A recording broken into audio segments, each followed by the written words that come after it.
and welcome to Improbable Things. I'm J. Grace Pennington, and this is my podcast where I share 6 improbable thoughts before breakfast, which constitute 6 thoughts about reading, writing, or both.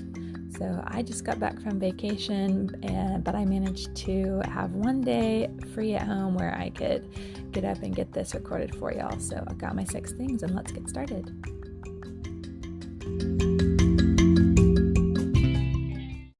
Number 1, I mentioned last week that I was publishing Firmament Eleftheria on Kindle Vella, so publishing it serially, and chapter 5 just came out today. So I'm still really curious to see how it's going.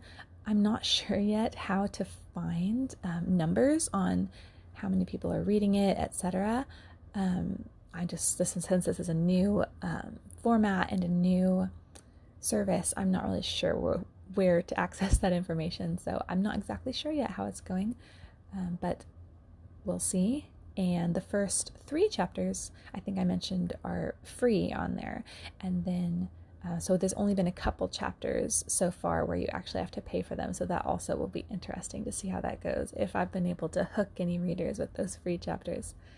But I've had fun. One thing that Kindle Vella allows you to do is with each episode, if you like, you can release a poll, just asking readers thoughts or, predictions or whatever about the next part of the story. And so I thought that was a fun idea and decided to do it for each chapter. So it was fun after I would go through and make sure each chapter was formatted to just look and try to think, okay, what's a question I can ask, where I can give people multiple choice for answers and maybe engage some more people that way. So that's one thing that I think is really fun about doing it serially, is that you have a chance to get people's thoughts as they're going along. So we'll see if anyone else is interested in that, but I thought it was super fun. The number 2, I think I mentioned also, before I can do the paperback and the regular ebook, I need to write the front and back matter. So since I need to do that very soon, I'm probably going to work on it next week. I thought I would go into a little bit into what exactly I need to write. So some of it is boring, like I have to make sure I have the copyright page. I have to have, so at the beginning I have my copyright page, and I believe I put the special thanks at the beginning. Sometimes I do at the beginning of books and sometimes the end, but I think with Firmament I do the beginning. So that's definitely among the more interesting things. And obviously that just goes into thanking the people that I feel have been a part of the journey, which especially for something like Firmament, which is not just one single book, but has been involved in different books over so many years, there's been such a huge support base, and so I have a lot of people to thank. So I get to do that, and I'm just glad that I can give a little shout out to some of the people who really, without them, this series and this book wouldn't exist. So I need to write that, and then I need to get at the end my author bio. And I also, if you're not familiar with the prologue and epilogue story or saga or whatever you want to call it that goes along with Firmament, every time I release a book in the series, I put a prologue on the Firmament series website, and then there is a code at the end of the book that you can type into the site to access the epilogue. And the prologue and epilogue are sort of a separate but connected ongoing story about a man named Harry who is writing these stories. And you learn who he is and why he's writing them and what he's looking for. And it kind of slowly unfolds. And as he writes each story, he'll usually go visit and interview someone that was involved. So you get like a little sneak peek at maybe someone else that shows up in the story later. So anyway, I have a lot of fun with it. For me, it was just a way to kind of expand the world and just to create a little context, which even if it's fictional, to me just is, I don't know, like I said, just expanding the world, having it seem bigger than just the stories is really fun for me. So anyway, all that to say, I have to put the code for the epilogue. And then I probably also need to just put like a list of my other books just so people know if they like the book what else they can find. So I got to get all that together and get the whole thing to my formatter.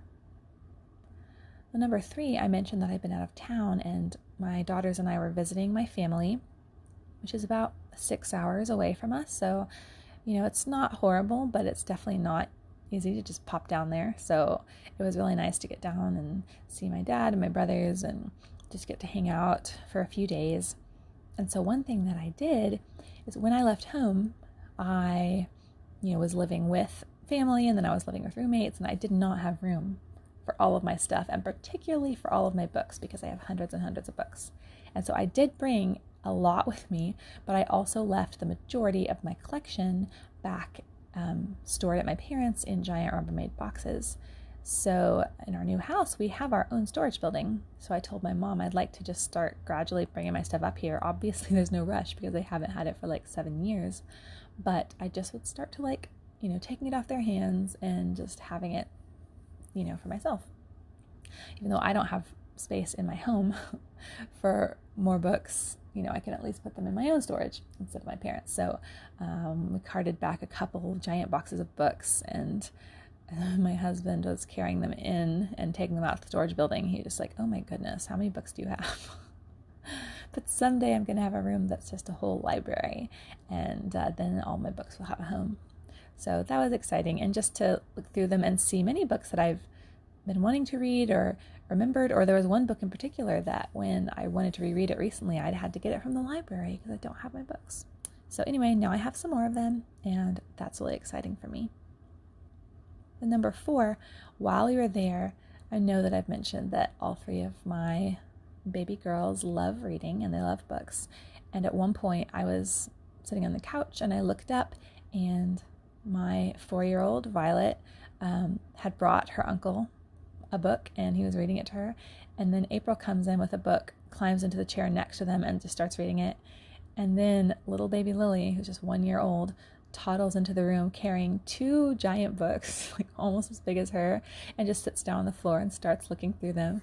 And so, of course, I had to take a picture of the moment, because all my little bookworms. But they love books, and obviously, none of them can read yet, but they love looking through books and either making up stories based on the pictures, or if the book has been read to them before, they'll, repeat what they can remember. And it's so cute, and it makes me so happy. And I hope that they do love reading, because I think it's so valuable. But either way, just seeing them all enjoying books already just warms my heart. And number 5, as far as my reading, I just finished a book called Probe, and it is a Star Trek book. And I have a few Star Trek books, and none of them are particularly chosen. It's just things that I would see at like garage sales or whatever. And I've read a couple of them before, and this one was fine. It was kind of a sequel or a follow-up to Star Trek 4, which is a great movie. And some of the things that they did in this book were kind of interesting, just explaining some things that weren't fully explained in the movie.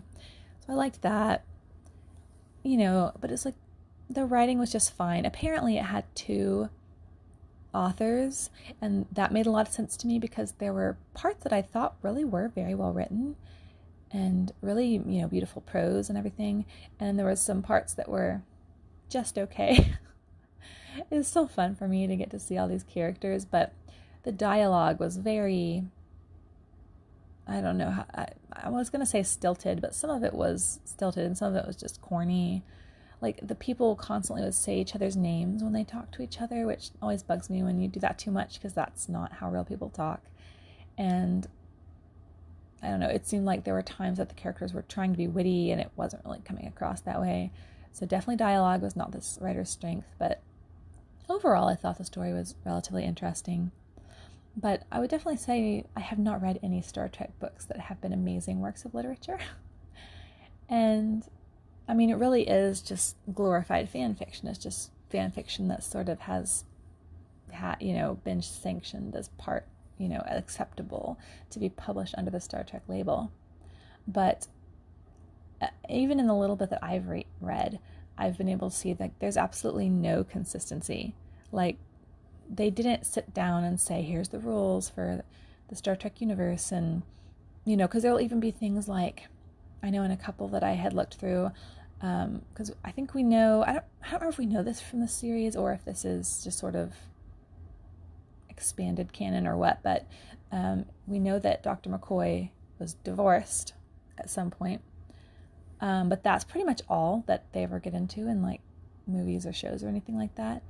And so it went in a couple of the books to a little more of his backstory, but like in the 2 books, his ex-wife had like a completely different name and the story was completely different.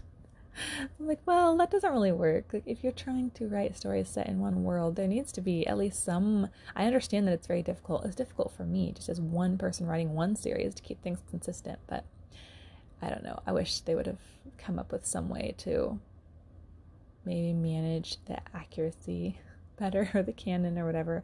Not that these stories are canon, but like I said, it really is just glorified fan fiction and just kind of a fun read. But anyway, it's just kind of funny. The number 6, I wanted to talk about just being a writer, which is something that I've had to really think about what it means to me in the past few years, especially since I've been having kids, because obviously that does make it more difficult to find time to do things like this, to do things like write, to, do any hobbies.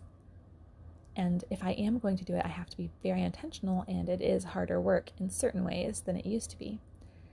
And there was definitely a long time and various spans of time where I have just kind of let it go.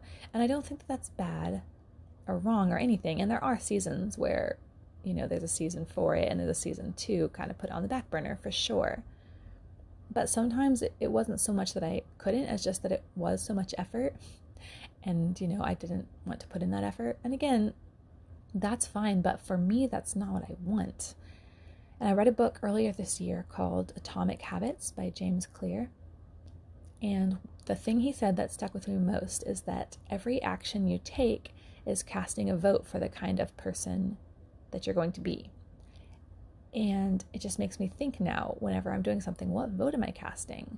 So like when I'm sitting just scrolling aimlessly through Facebook, what is that telling me about who I'm choosing to be? Like every single action is really a part of your identity. And so is it what you want your identity to be or not? And I had to start thinking, I really do consider being a writer as part of my identity and as part of what God has called me to in my life. And yet I'm not prioritizing it because it is hard. So if that's what I want, then I have to put in, some extra effort to make sure that I am making this a part of who I am. Because if I'm never doing it, then it really kind of isn't a part of me. And so I've been working much harder the past year or so, really even less than a year, I want to say, at being very intentional to make this a part of my life. And not every single day, but a general part of my day-to-day life. Like it's something that is normal for me to do, that is ongoing, that I make time for, and where I set goals and I meet those goals. And like I said, I'm just intentional about doing it because it's not just going to happen anymore. I can't just sit at my computer for hours and hours and procrastinate like I used to. If I'm going to do this, I have to set aside specific time that is devoted to it. And so since I have been doing that, I feel like it has really been a blessing to me, and it has really helped me solidify that is part of who I am. And so I was talking to someone about this just the other day, that I used to think the way to accomplish that was to write every single day. And I've learned that just doesn't quite work. I do need to be a little bit more flexible. And also I do get burned out if I'm 100% do that